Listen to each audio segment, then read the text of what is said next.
السلام عليكم البنات، مرحبا بكم. ان شاء الله تكونوا بخير وعلى خير. يلقاكم لا فيديو ديالي في احسن الاحوال يا رب العالمين. صحه رمضانكم، صحه فطوركم، صحه سحوركم. اليوم رايحين نديرو لي تارتيلات اللي يحبوهم كامل في رمضان. لأصحاب المشاريع تقدروا تاخدوا هذا من هذا المشروع، ومشروع ناجح بزاف في رمضان ومطلوب، يعني كامل الناس يحبوا يحليو في السهرة بلي تارتولات باش يجوا بنان وخفاف وزاكيين. تبعوا هذه الوصفة. هي الوصفة سحرية، أنا ما كنتش نديرهم كيما هاك، مي حبيت نسي هذه الوصفة عجبتني. تبعوا معي المقادير وطريقة التحضير مع بعض، نصلوا كاملة على النبي. اللهم صل وسلم وبارك على سيدنا محمد وعلى آله وصحبه أجمعين إلى يوم الدين. هنا البنات واش حطيت لهذه الوصفة؟ حطيت 250 غرام تاع الزبدة ولا مارغرين استعملوا اللي تحبوا. حطيت عليها بنفس الباطة اللي درتها تاع زبدة، حطيت عليها نص كيلو تاع الحليب. استعملوا الحليب ولا الماء كما تحبوا، انا استعملت الحليب. نص كيلو تاع الحليب ونص كيلو تاع الزيت. زدت عليهم زست تاع القارص، قرصة تاع الملح، شوية تاع لافاني. ودركا راني نضيف في في الفرينه. انا هنا واش نسيت زوج مغارف تاع سكر غلاس.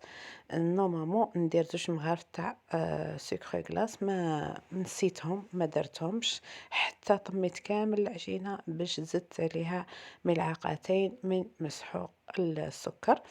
هنايا ضفت القرصه ديك تاع الملح، ضفت نصف ملعقه تاع خميرة الحلويات. هنا لتفادي انه لي تارتلات ديالنا يحبطوا عندنا في الفوق.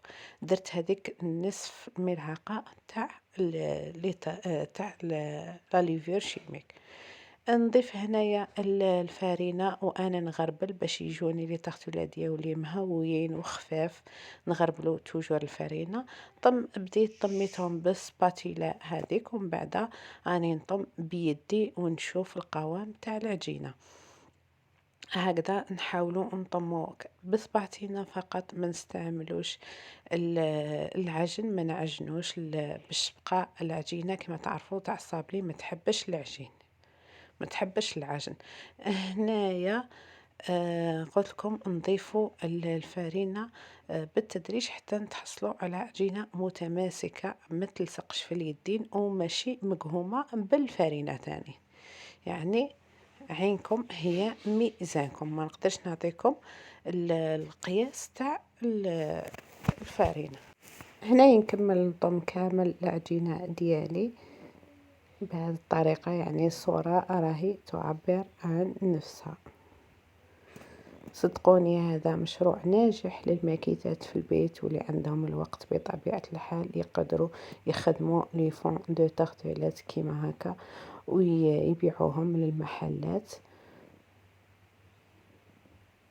هنا كما قلت لكم زدت هذوك الزوج مغارف تاع السكر كلاصي اللي كنت نسيتهم في الاول، وراني نحاول ندخل كامل هذوك السكر في العجينه، يعني الحق ما اثرتش عليا كي زدتهم من الاخر. عطات لي نتيجه كيما في الاول، نتيجه رائعه. هذه العجينة زاكية وبدون بيض هذه، وتجي بزاف مليحة ومقرمشة وماشي يابسة بزاف تاني، ماشي يابسة. العجينة تجي مقرمشة ماشي يابسة. هنايا بعد ما كما وريت لكم ما نطمت عندي العجينة ماشي تلصق في اليدين وماشي مكهومة جبت هذوما الليمون اللي رايحة انفاصوني فيهم العجينة تاع لي فون دو تارتلات ديالي.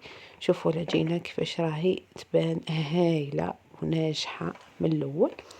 حطيت كامل، نبدا نستعمل كاين اللي حاب يحل العجينه فوق ساشي ومن بعد يطبخها ويبدا يفاصوني فيها في ليمون، وكاين اللي يدير كيما انا هكذا ديبول ويبدا يسوي في العجينه ديالو في ليمون بهذه الطريقة. سمحوا لي هنايا ما كنتش نشوف باللي راهي الصورة ماهيش تلحق سوا.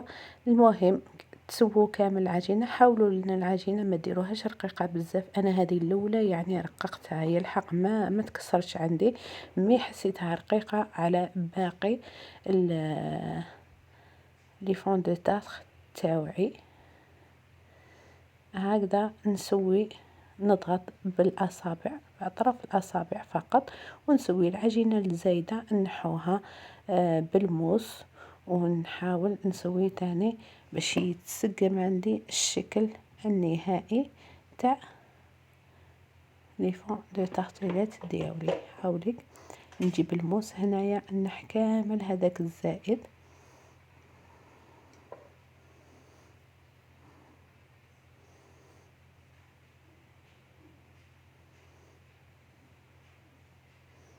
يعني خدموا في غرضكم، اخدموا وسبحوا واستغفروا، ما نضيعوش الوقت، بانه الشهر الفضيل هذا والحسنة بعشر أمثالها يعني في هذا الشهر. ننوي العمل هذا لوجه الله خالصا، لأننا نخدم إن شاء الله في الصائمين.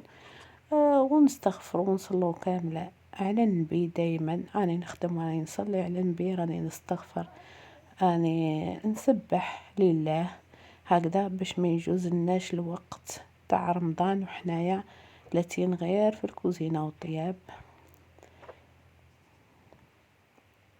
يعني زدت معاكم حبة تانية، كمل كامل هذوك الحبات. هنا البنات هي في الوصفة نورمالمون تاع العجينة السحرية تدخلوهم ديريكتومون يطيبوا. انا ما حبيتش ناخذ هذاك الريسك، حطيتهم في الكونجيلاتور نشفوا شوية عندي، ومن بعد اني نتقب فيهم هكذا بالفرشيطة هذه، ومن بعد باش ندخلهم يطيبوا. شوفوا كي تدخلوهم يطيبوا سوا يبداو يسخنوا، يبدا تدخلهم طياب، يبداو يتنفخوا عندكم. يعني قلقوني وانا كل دقيقه نجبد نحبطهم يعاودوا يتنفخوا، نحبطهم. هنا واش درت؟ حطيت لهم شويه تاع اللوبيا وعاود دخلتهم يطيبوا. هنا هاد الكريم وسيترون توجور نديرها معاكم. اليوم راح باش نعمروا شويه لي تارتولات. واش سحقيت واش حبه تاع البيض، نص كاس تاع عصير الليمون، يعني حبه تاع قرص برك عطات لي نص كاس تاع عصير الليمون، زدت عليها نص كاس تاع السكر، عندنا زز تاع القارص. نخلطوا كامل هذا المكونات ومن بعد نحطهم على النار حتى يثقل عندي الخليط. بعد ما يثقل عندي الخليط نزيدوله ملعقه تاع الزبده. هكذا نحاول نخلط ونذوب كامل هذاك السكر قبل ما نحطها على النار، ونواصل الخلط طبعا على النار هكذا حتى يثقل عندي الخليط. بعد ما يثقل عندي الخليط نحط عليها ملعقه تاع مارغرين اللي تحبوا ديروا. هنا ملعقه مليحه تاع لا مارغرين. ومن بعد هنايا البنات نصفيوها باش نحو منها كامل هذوك الشوائب تاع البيض تاع زبده تاع الزز تاع القارص هكا، باش نتحصلوا. هاي لك هنايا اللي تختولات كما قلت لكم بعد ما طابوا حطيت لهم هذوك شويه تاع اللوبيا تاع حطوا اي حبوب هكذا باش ماشي يضلوا يطلعوا ومن بعد تعاودوا تحبطوهم بيدكم وكامل. درت لهم انا شويه تاع الحبوب هكا باش يطيبوا ما يطيبوش عندي منفخين لي فون دو تارتيلات ديالي. هاوليك انا زدت عاود دخلتهم يزيدوا يطيبوا مليح، صبتهم شويه ناقصين. بعد ما يطيبوا وهنايا راني نصفي في الكريم وسيترون ديالي، نصفيها. شوفوا الشوائب اللي تصيبوهم تصفيوها في الصفايه، ومن بعد ندخلها ندير لها فيلم اليمونتير وندخلها للكونجيلاتور ولا الفريجيدير تشد روحها. هنا البنات وجدت باش نتحصل على فون دو تارت محمرين وشابين ولا كولير تاعهم باهيه. زدت لهم صفا خلطت حبه تاع البيض ودرت لها لافاني وطليت كامل الوجه وعاود دخلتهم يتحمروا هكذا باش يجوا شابين. كي تقدروا تحبوا تبيعوهم بهذا الشكل يجي شكلهم شباب ويجوا طيبين ومحمرين مليح.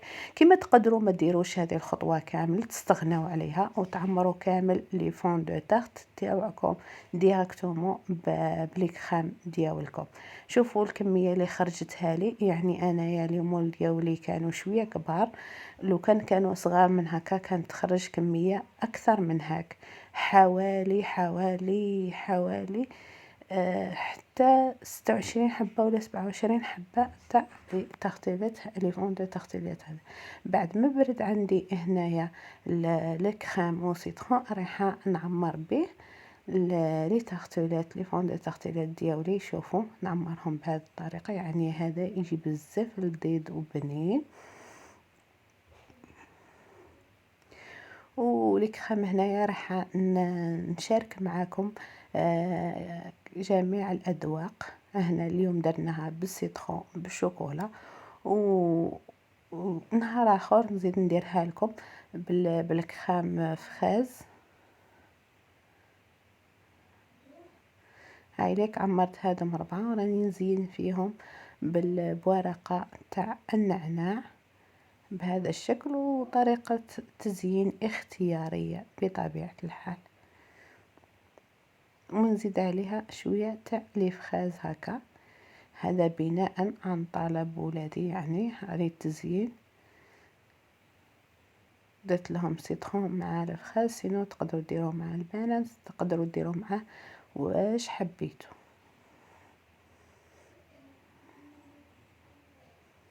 وتخلوهم يبردوا مليح باش تشد هذيك لاكريم روحها، ما تاكلوهمش سير بلاص، لا تعاودوا تدخلوهم للفريجيدير يبردوا مليح ويشدوا روحتهم باش تقدموهم باردين. هنا هذوما حبيت ندير لهم، درت لهم شويه تاع طوفيه كراميل هكذا، عمرتهم هكا شويه، ومن بعد نزيد لهم الموس وشوكولا ولا لاصوص دو شوكولا كما حبيتوا تسموها سموها. في الموس وشوكولا واش درت كريم فريش هنايا، درت القليل من كريم فريش سخنتها مليح، ومن بعد زدت لها شويه تاع الشوكولا. انا كانت بقات لي هنايا ملعقه تاع شوكولا تغطيني درتها، وزدت عليها شوكولا نورمال وذوبتها في هذه الكريمه، كريمة الطبخ ولا كريمة الحلويات ولا كريم فريش سائلة. بعد ما سخنتها تكون سخونة، يعني حتذوب شوكولا بطريقة سلسة وسهلة.